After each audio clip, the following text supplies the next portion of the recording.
Géopolitique, bonjour Pierre Aski. Bonjour Nicolas. Pierre, vous nous parlez de l'aggravation de la guerre à Gaza. Dans un autre contexte international, c'est le type d'événement qui aurait provoqué un tollé et qui aurait même été susceptible d'interrompre une guerre. Dans le fracas du monde actuel avec Donald Trump qui donne un blanc-seing à tout ce que fait Israël, c'est un incident de plus dans la longue litanie de la guerre dans la bande de Gaza. Le 23 mars, l'armée israélienne a tué 15 secouristes et personnels humanitaires palestiniens, dont un employé de l'ONU, dont les corps ont été découverts enterrés dans le sable à Rafah, dans le sud.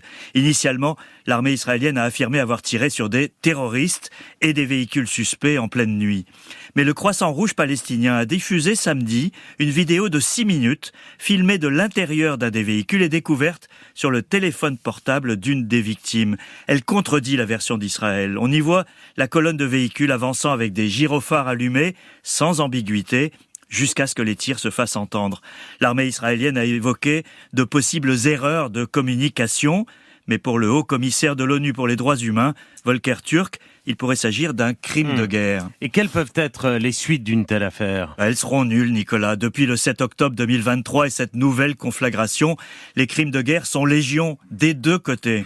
La Cour pénale internationale a d'ailleurs visé aussi bien les dirigeants du Hamas, responsables du massacre du 7 octobre et de la prise d'otages, que ceux d'Israël dont la riposte dépasse de loin le droit d'un État agressé à se défendre. Sans effet, puisque Benjamin Netanyahou vient de visiter Budapest et se retrouve aujourd'hui à Washington sans être inquiété.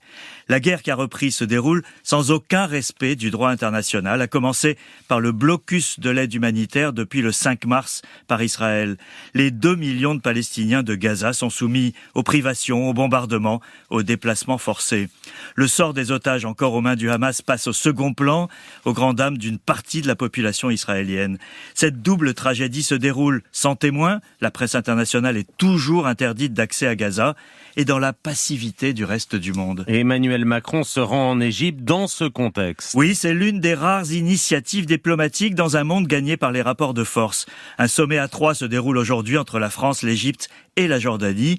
Mais il ne faut pas en attendre un impact immédiat. Rien aujourd'hui ne peut peser sur la stratégie israélienne, en partie dictée par des considérations de politique intérieure et cautionné par Trump. Mais la France vient apporter son soutien au plan arabe pour Gaza, adopté en réponse à celui de Trump, visant à vider Gaza de ses habitants palestiniens et de le transformer en Côte d'Azur.